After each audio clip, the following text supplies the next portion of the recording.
В первой части биографии Криса Монеймейкера мы рассказывали про его детство и ошеломительную победу в мейн-ивенте в СОП 2003 года.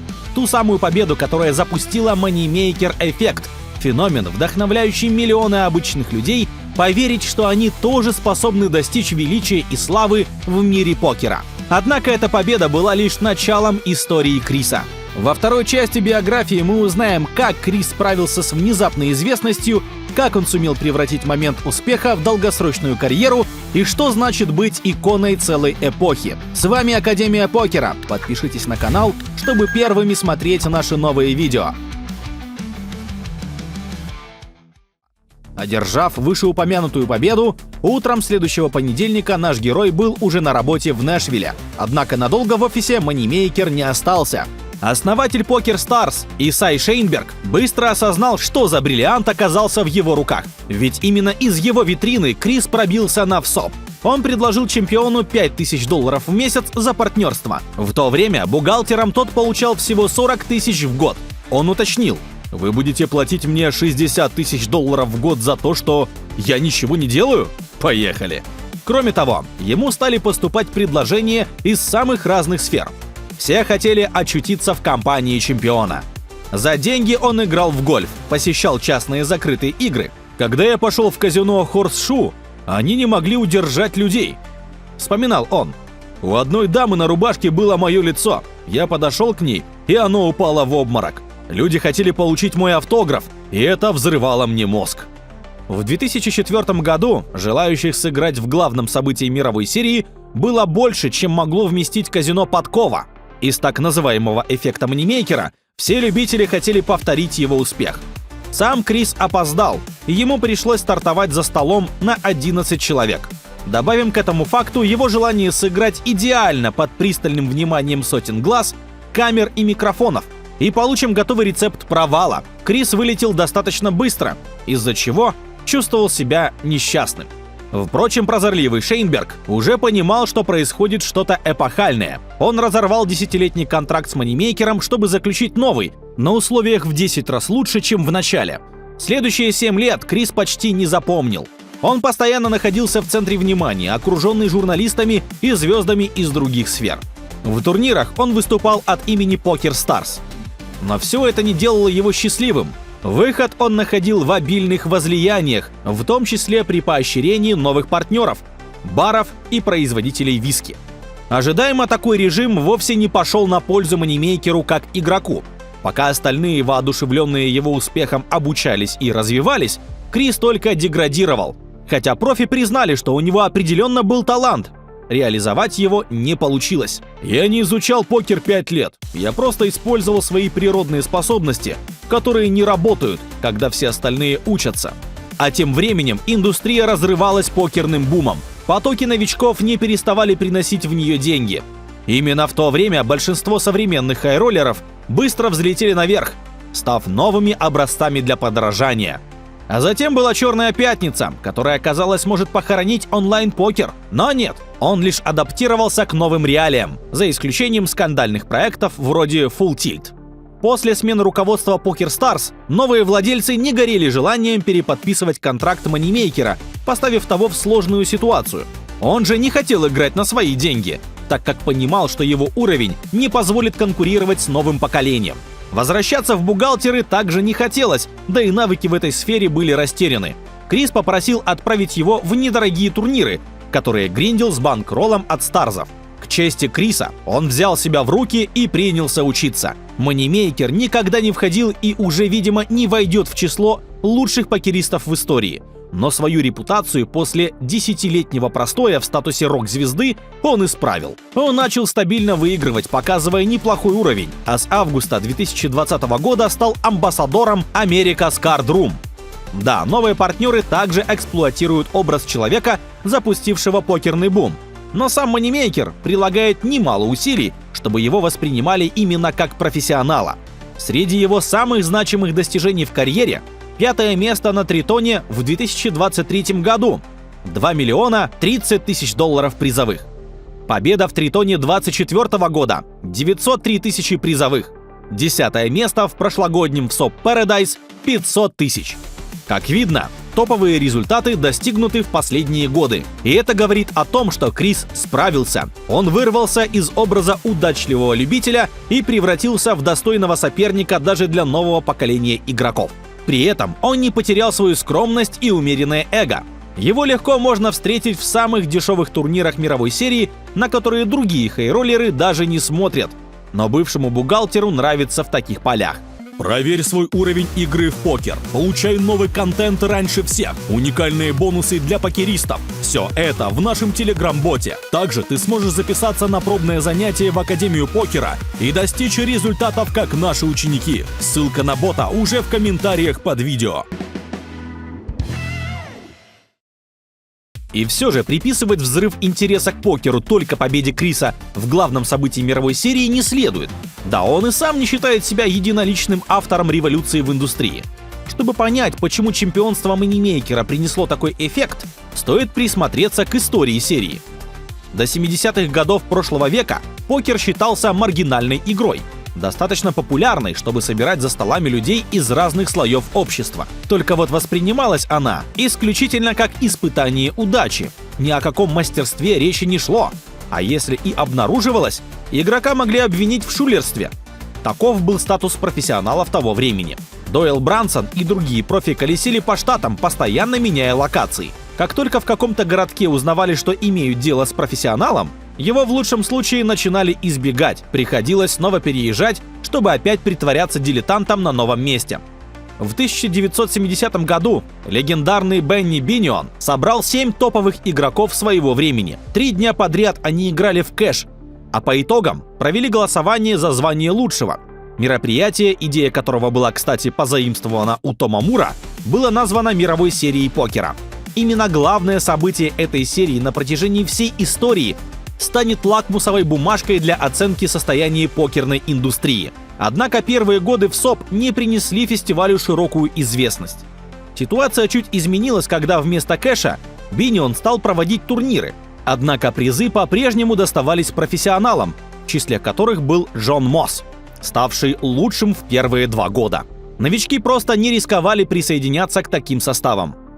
В 1972 году концовка главного события и вовсе была похожа на цирк. Дойл Брансон и Уолтер Пирсон самоустранились на последних стадиях турнира. Первый сослался на проблемы со здоровьем, второй явно сдал heads-up, проигрывая в самых нелепых ситуациях. А причина была все в том же нежелании профессионалов выдавать себя, тем более на массовую аудиторию. И это сыграло на руку самому фестивалю. Победу одержал Томас Престон, более известный как Амарилла Слим. Он не был слабым игроком, но все же сильно уступал конкурентам.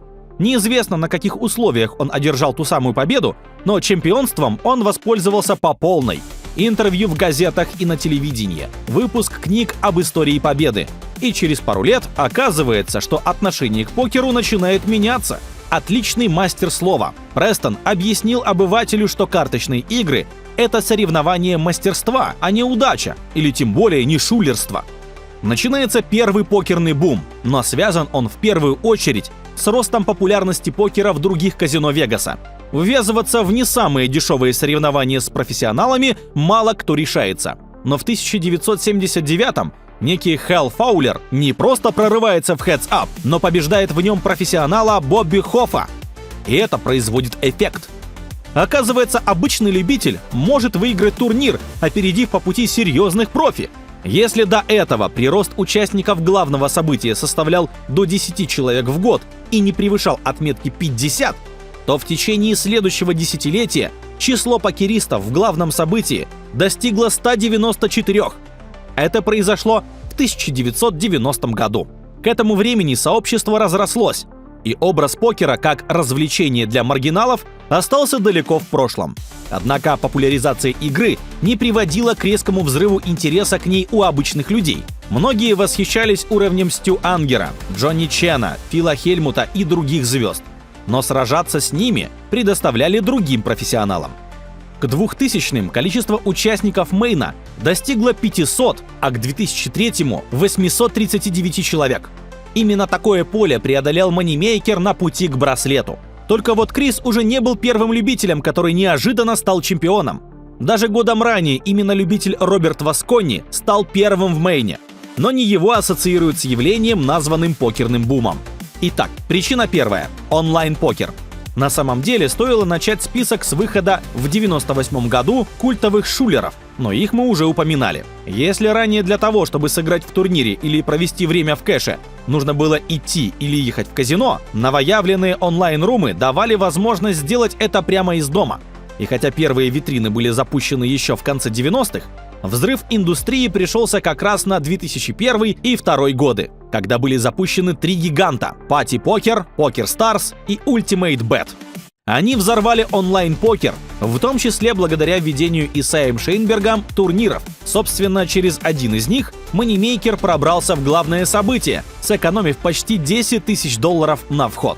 Причина вторая – телевизионные трансляции. Еще в 1995 году польский предприниматель и изобретатель Генри Оренштейн придумал систему видеокамер, которые встраивались под стол и считывали карты участников. Первое время идея не вызывала восторга в индустрии, так как организаторы считали такие камеры излишними.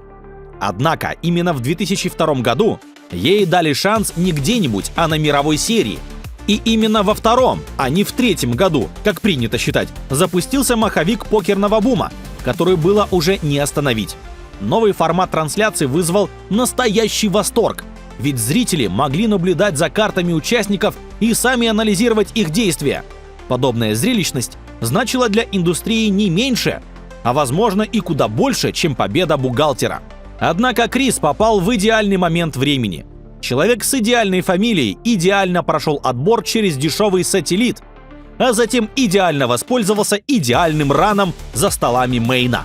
И за всем этим, благодаря Генри Оренштейну, наблюдали легионы любителей, восхищенно ахая при каждом успешном блефе Moneymaker в хедс-апе. И вот она, воплощенная покерная мечта. Заплатив $80, заработать миллионы, навсегда изменив свою жизнь. И если это смог сделать Крис, сможет каждый. С этой мыслью миллионы новоявленных покеристов, которые едва познакомились с комбинациями, ринули в онлайн-румы и живые казино. Главное событие в СОП 2004 года собрало 2500 регистраций, в 3 раза больше, чем годом ранее. А уже к 2010 году в Мэйн вошли 7319 участников. Ну а прошлым летом вы видели за столами рекордное количество – 10 112 человек. Покер превратился из герметичной игры со своим замкнутым сообществом в телевизионный продукт, поставив его в один ряд с футболом и другими видами спорта.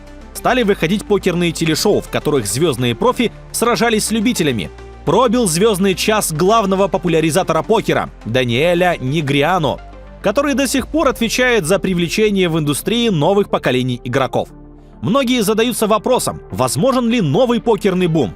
Они подразумевают, что «Черная пятница» 2011 года приостановила процесс. Но фактически индустрия не свернулась, а лишь адаптировалась под новые юридические реалии. Конечно, сегодня пробиться на высокие ставки куда сложнее, чем в середине 2000-х. Но по сути, мы до сих пор находимся в процессе того самого покерного бума, запущенного Оренштейном, Шейнбергом, Moneymaker'ом и десятками других лиц, в разной степени повлиявших на всплеск популярности покера. В 2005 году была опубликована книга «Moneymaker. Как любитель покера превратил $40 в 2,5 миллиона на мировой серии покера». Интересно, что даже после редактуры в названии содержится ошибка. Buy-in в сателлит на Poker Stars стоил не 40, а $86. В 2004 году Крис развелся со своей первой женой. Причиной стал как раз переход из статуса офисного клерка в профессиональные покеристы.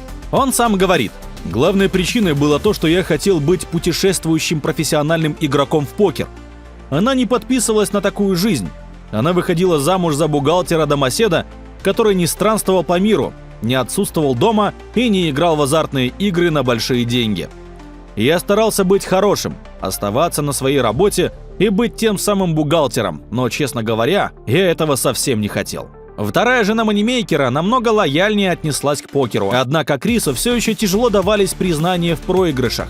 Тем не менее, Именно создание новой семьи и рождение детей способствовали более ответственному отношению к профессиональной карьере, а также отказу от пагубных привычек и тусовок. Последние 10 лет я просто возвращаюсь в свой номер в отеле. Я бросил курить и теперь редко пью, разве что иногда немного в компании. В основном возвращаюсь в отель, чтобы посмотреть Netflix, покерные видео или поиграть в Fortnite с сыном, а затем лечь спать. Общий выигрыш Криса в живых турнирах составляет 8 миллионов 205 тысяч долларов. Впрочем, Крис пока не планирует завершать карьеру. Возможно, он как минимум доберется до знаковой отметки в 10 миллионов. На этом все. Ставьте лайк, подписывайтесь на канал и жмите на колокольчик, чтобы не пропускать новые видео. И пишите в комментариях, о ком бы вы хотели узнать в следующих роликах. На канале уже есть биографии и других известных покеристов: Джейсона Куна, Майка Матусова, Федора Хольца, Пола Фуа, а также очаровательной покеристки Кристен Фоксон. Рекомендуем посмотреть. Пока-пока!